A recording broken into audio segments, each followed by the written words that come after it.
This isn't a car. It's a coffin for lies. If you had met me a few years ago, you wouldn't recognize the man I am today. Back then, I was Mark Thompson, 42 years old, hollowed out by life, living in a rented climate-controlled storage unit on the edge of town. My world had shrunk to a 10 by 12 space with a cot, a duffel bag, and a stack of canned soup. I ate it cold, straight from the can, because even the flicker of a camp stove felt too risky. The hum of the fluorescent light above me was the only sound most nights, a steady reminder of how far I'd fallen. I told myself it was temporary, a week, maybe two, but in truth, I didn't know if I'd ever climb back out. Now, years later, I wake up in a house filled with warmth and laughter, the scent of coffee drifting in from the kitchen. I'm the owner of a company that's thriving beyond anything I once thought possible. My name is printed on contracts, etched into glass doors, and my kids live with me, happy, grounded, safe. People see me now and assume I've always been this man, confident, secure, successful. They don't see the nights I spent in silence, clutching old photographs, wondering if my life had already ended. The path between that locker and this life feels unreal, almost mythic. But I share it because somewhere out there, someone is still in their version of that storage unit, convinced they've reached the end. I want them to know that sometimes rock bottom isn't an ending. It's a door. I grew up in Riverside, Pennsylvania, a modest town that sat like a tired pocket of the world about an hour northeast of Philadelphia. There were maybe 11,000 people there, give or take, and just one real employer, Patterson Timber Company. That mill was the heart of Riverside, its noise, its smell, its rhythm. If you didn't work there, you were related to someone who did. My father was one of those men, steady and broad-shouldered, the kind of man who fixed things without needing to say much. He died when I was 6. They said it was an industrial accident. A malfunctioning loader crushed him instantly. The investigation was quick, tidy, and done within a week. My Uncle Ray, my dad's younger brother, and a decorated veteran who'd served 2 tours in Iraq, never believed it was an accident. Every Thanksgiving, he'd have a few beers and start talking about company men and cover-ups, saying someone wanted my dad out of the way. My mother would hush him before he got too far, and the grown-ups would change the subject. Everyone said Uncle Ray was damaged from the war, but he always looked at me with a kind of warning in his eyes, like he knew something I didn't. After my mother passed when I was 20, Ray unraveled completely. He sold everything, moved to Wyoming, built a cabin in the mountains, and started living like a hermit. He'd show up once a year around Thanksgiving, grizzled and thin, his eyes sharper than ever. He'd talk about betrayal, hidden truths, and wolves dressed like neighbors. I used to smile and humor him, but over time I started to think maybe he wasn't as crazy as everyone believed. I met Jessica Driscoll in high school. She was one of those girls who seemed born for better places. Blonde hair, flawless skin, that easy kind of charm that made the world bend toward her. She was a cheerleader. I was just the quiet kid from a working-class family, running trucks at the mill on weekends and driving a truck that coughed more than it ran. But somehow she noticed me. We fell for each other hard and fast, the way only teenagers can, like there was nothing else in the world but us. We got married right after graduation in the community center with paper streamers and folding chairs. Her parents thought she was making a mistake, that she was throwing her future away. But Jessica told me she wanted something real, a life built on love, not money. We were kids playing at being adults, but in those early days it felt like we had everything we needed. I still remember our wedding night, Uncle Ray raising his glass during his toast. He said, "Be careful, Mark. Wolves wear smiles sometimes." The crowd laughed uneasily, chalking it up to his war scars. But years later, those words would echo in my mind like a curse. We bought a small house on Birch Street. 3 bedrooms, 1 bathroom, a kitchen straight out of the early 80s. The wallpaper peeled, the floors squeaked, and the furnace sounded like an old man clearing his throat. But it was ours. We spent months repainting every wall, scrubbing, fixing, rebuilding. Jessica chose yellow for the kitchen because she said it would make mornings brighter, and she was right. Every morning the sunlight spilled in through the window and caught in her hair as she packed lunches. I used to drink my coffee and think I'd somehow won the lottery of life.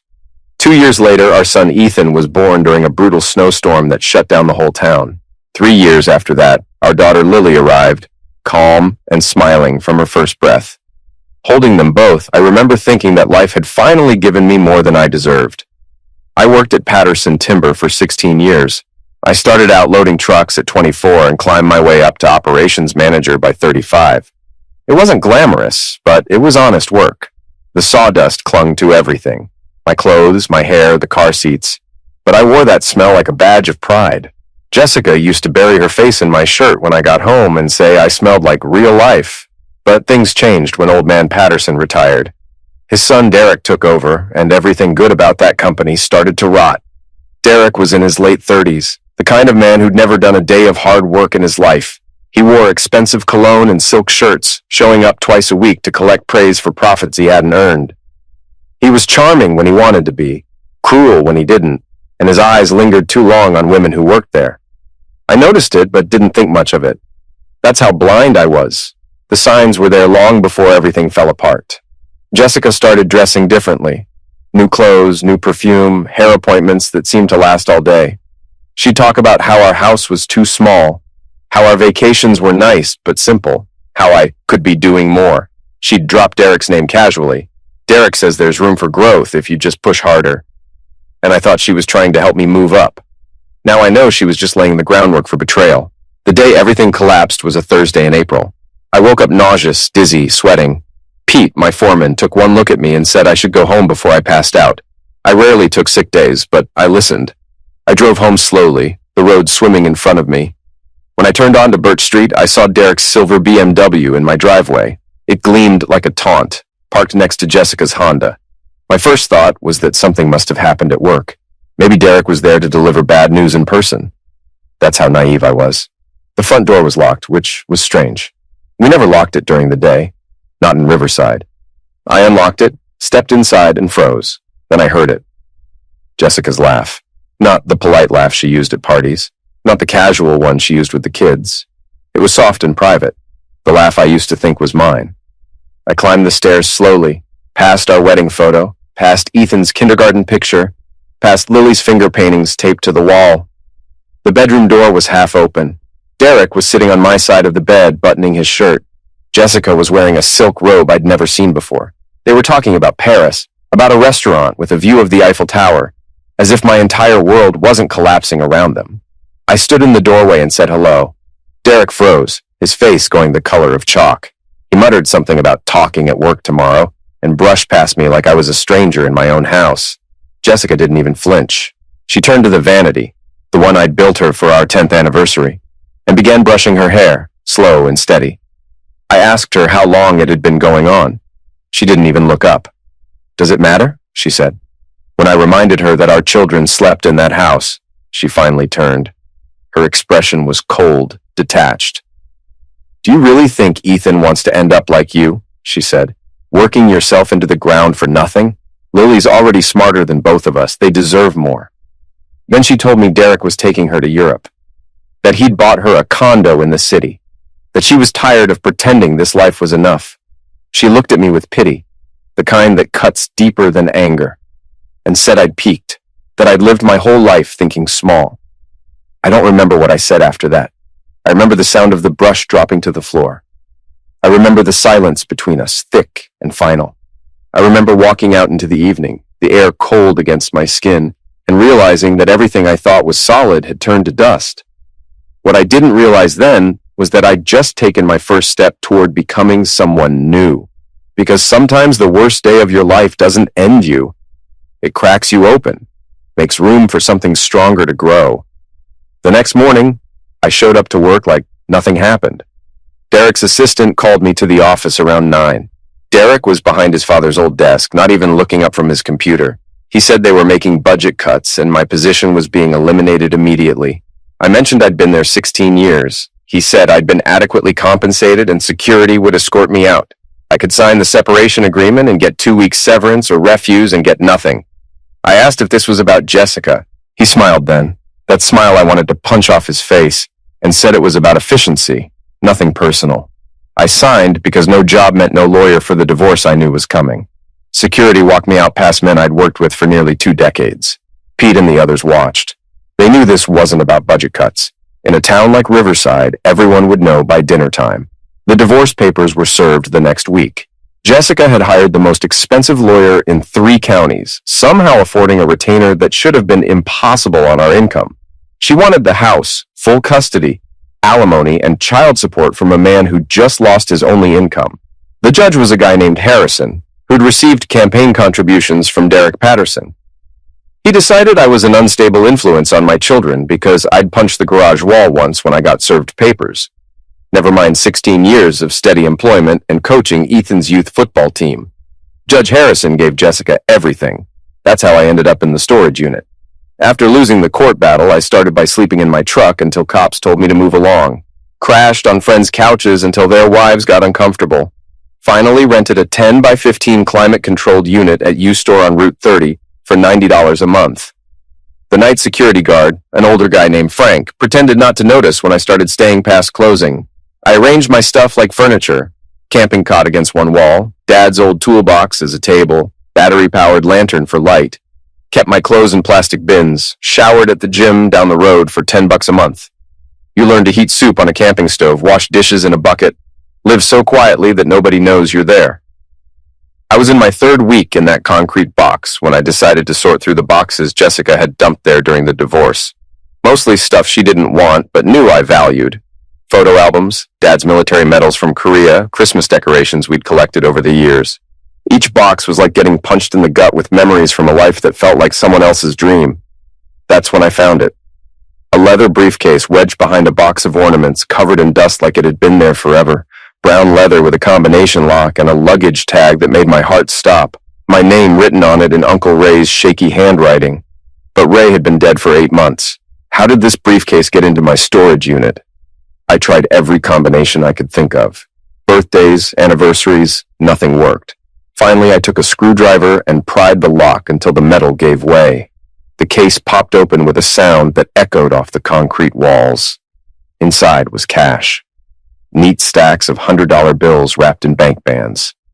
I counted it 3 times because my hands were shaking so badly I kept losing count. $50,000. More money than I'd ever seen outside a movie, but it was the letter underneath that changed absolutely everything. Written in Ray's messy handwriting on yellow legal paper. It started, "Mark, if you're reading this, you've lost everything. Good. A man can't rebuild until the foundation is clear. This money isn't charity. It's travel funds for what you need to do next. Drive to these coordinates in Wyoming, park at the rusted gate on Wolf Ridge Road, walk east 2 miles until you find the boulder shaped like a face.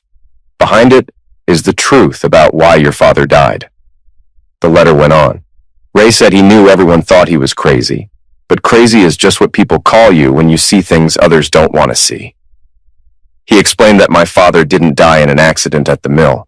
He was eliminated by Patterson Sr. because Dad wouldn't sell his share of mineral rights. Those rights were worth millions now and belonged to me.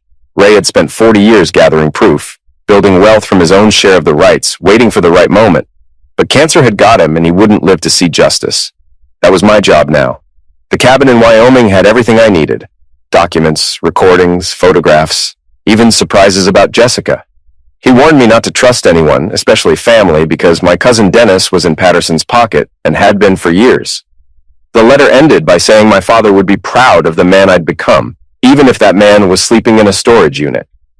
Sometimes the lowest point is where you need to be to see the stars. Make them pay for what they took from us. The coordinates pointed to somewhere near Yellowstone, Wyoming wilderness, where Ray had lived like a hermit since leaving Pennsylvania decades ago. I sat on that camping cot holding $50,000 while my stomach growled from hunger. This money could get me an apartment, hire a lawyer, maybe fight for shared custody of my kids. It could solve every immediate problem I had. But Ray's words about my father's homicide kept echoing in my head. What truth was waiting in Wyoming? What surprises about Jessica?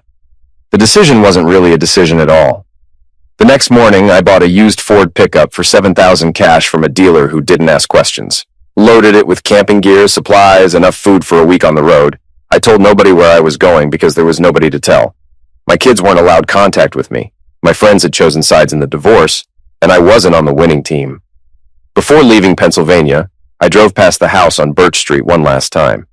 Ethan's bike was in the driveway. Lily's bedroom window had new purple curtains instead of the pink ones she'd picked out with me. Jessica's car was gone, probably at Derek's downtown condo. The life I'd built was continuing without me like I'd never existed at all. The drive to Wyoming took 4 days of hard driving, stopping only for gas and a few hours of sleep at rest stops. The coordinates led me deep into wilderness country, where roads went from paved to gravel to barely more than tracks. Wolf Ridge Road was marked by a rusty, bullet-riddled sign, the kind of place where GPS gives up and tells you you're on your own. The gate Ray mentioned was actually more rust than red, with a heavy chain and lock. It opened with the key Ray had given me last Thanksgiving, a year before he died. Beyond it, the road disappeared completely. I parked and started hiking east using my phone's compass until even that lost signal. The forest was so thick, sunlight barely reached the ground. Every sound made me jump. I was in barren wolf country, completely alone. The boulder shaped like a face sat in a clearing exactly 2 miles from the gate, according to my step counting. It was massive, maybe 15 feet tall, and from the right angle, really did look like a profile. Behind it, hidden by overgrown brush, was a trail leading another 100 yards to a cabin that shouldn't exist. This wasn't some ramshackle hermit shack. This was a modern structure with solar panels on the roof, a satellite dish, even a generator humming quietly behind a shed. The door was reinforced steel, opening with another key from Ray's ring. Inside looked like a combination of living space and detective's evidence room. One entire wall was covered with photographs, documents, newspaper clippings going back 40 years. Another wall had filing cabinets, each drawer meticulously labeled by year and subject.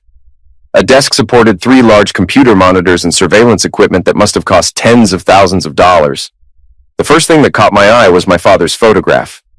Young and smiling, maybe 30 years old, standing next to old man Patterson at the timber mill. They were holding papers, shaking hands, both looking happy. The caption Ray had written underneath said, "Partnership Agreement, 1978. My dad hadn't been just an employee. He'd been Patterson's equal partner. The documents told the full story piece by piece. My father, Daniel Thompson, had inherited mineral rights from my grandfather that turned out to be sitting on one of the largest natural gas deposits in eastern Pennsylvania.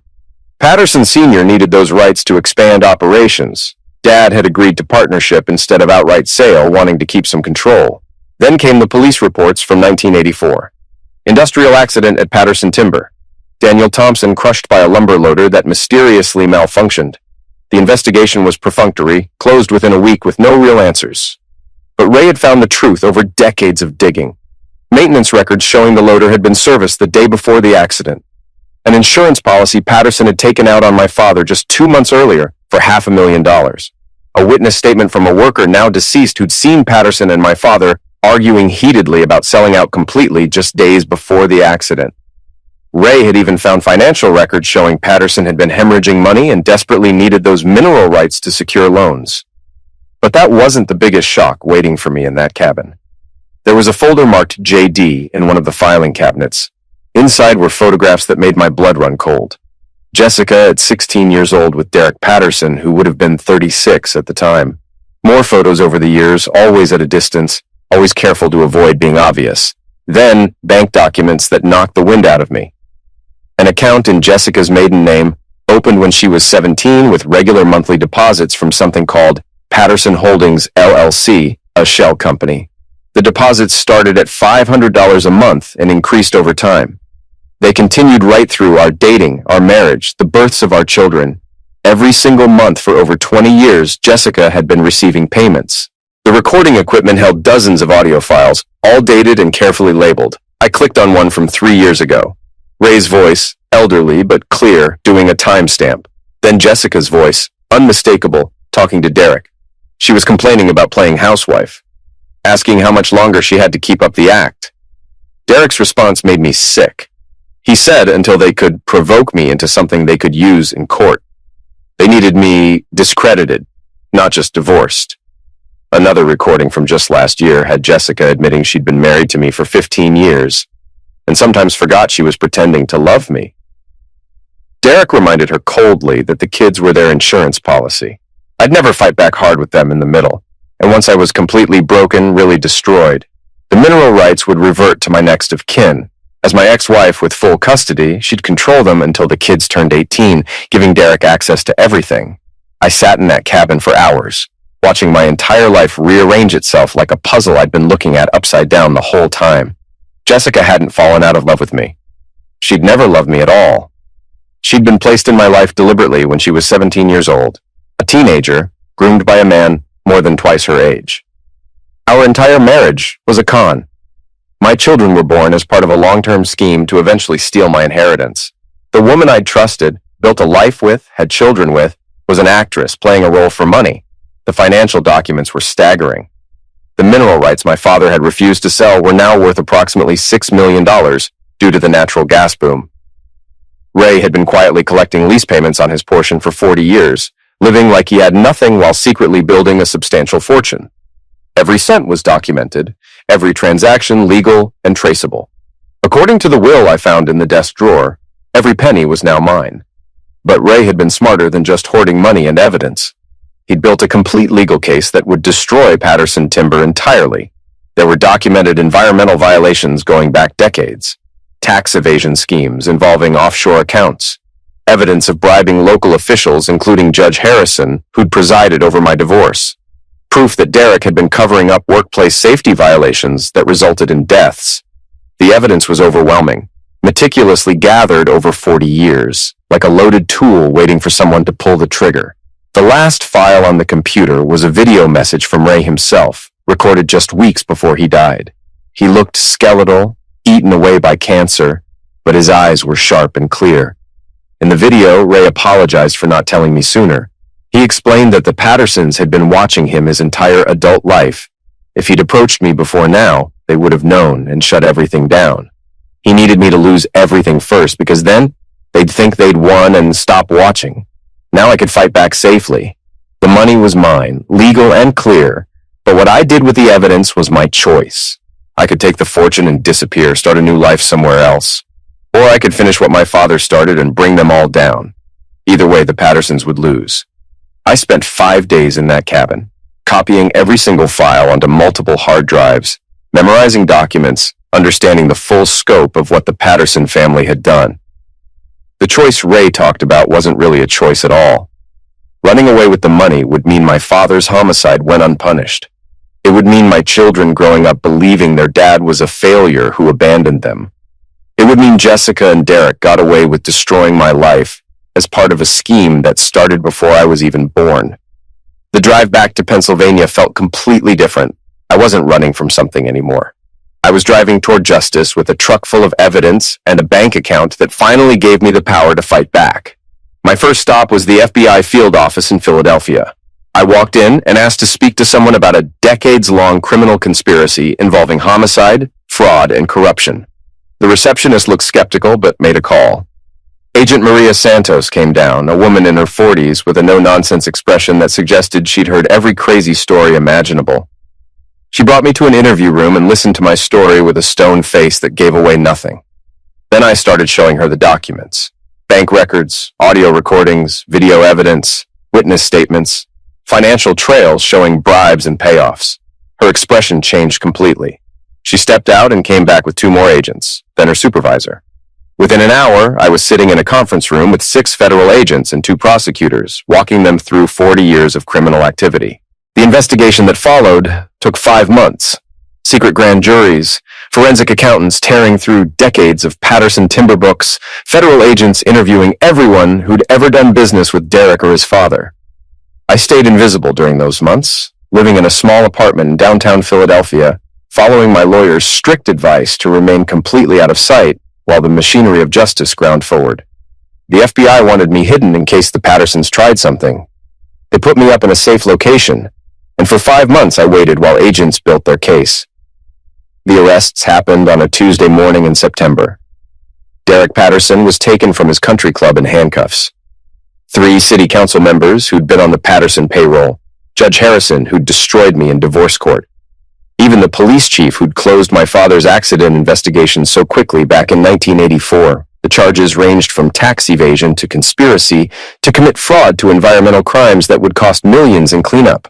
My father's homicide couldn't be prosecuted because Patterson Sr. had died years ago, and they couldn't prove Derek knew about it at the time. But Derek would pay for continuing the cover-up and for everything else they'd done. Jessica's arrest happened differently.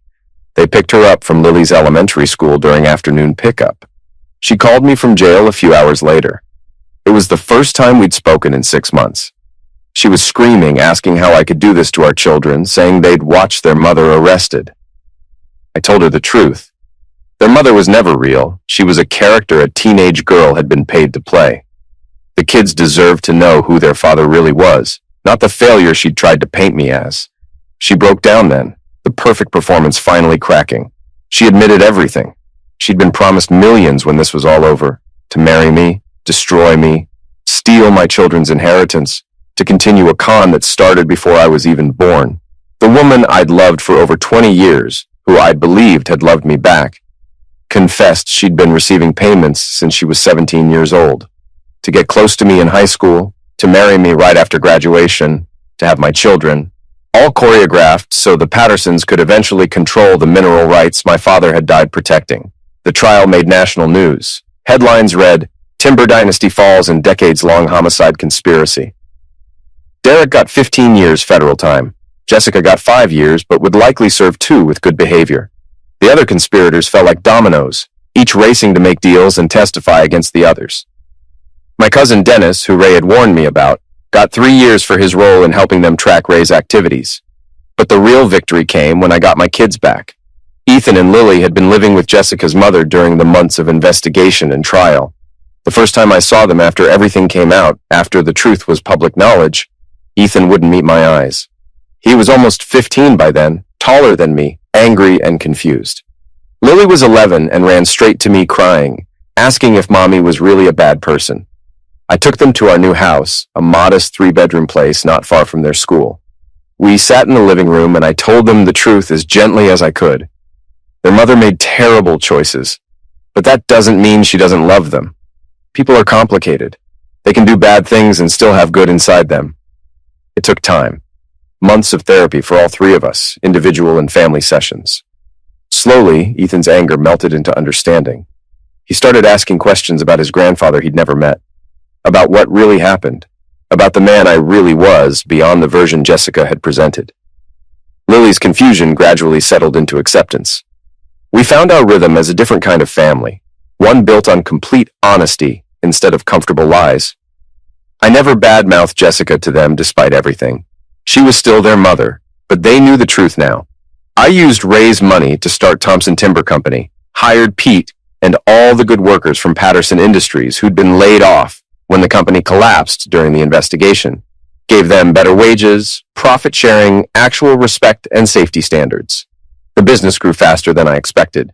Turns out when you treat people right and run things honestly, success follows. The storage unit where I'd lived is still mine. I pay the $90 every month and sometimes go there just to sit and remember. Frank, the security guard who'd pretended not to notice me living there, now works as my head of security. He told me once that remembering where you came from keeps you from losing sight of where you're going. Uncle Ray was right about absolutely everything. Sometimes you need to lose everything to finally see the truth that was hidden underneath. My father died, refusing to surrender what was rightfully his, and it took 40 years for justice to come calling. Ray lived as a hermit in the wilderness, gathering evidence and wealth in secret, sacrificing any normal life to ensure the truth would eventually surface. And me, I went from eating cold soup in a storage unit to owning a $6 million inheritance and running a successful company. But the real wealth isn't in the bank account. It's in Ethan's laugh when I help him with calculus homework he insists he doesn't need help with. It's in Lily's excitement when she shows me her science project about sustainable forestry. It's in knowing my father would be proud, that Ray's sacrifice meant something, that sometimes the worst thing that can happen to you is actually a gift wrapped in barbed wire and pain. Jessica said I'd die poor and alone. She was spectacularly wrong on both counts. But more importantly, she taught me that living a comfortable life surrounded by people is the deepest form of loneliness. Truth, even when it destroys everything you thought you knew, is real freedom. And that freedom is worth more than all the mineral rights in Pennsylvania.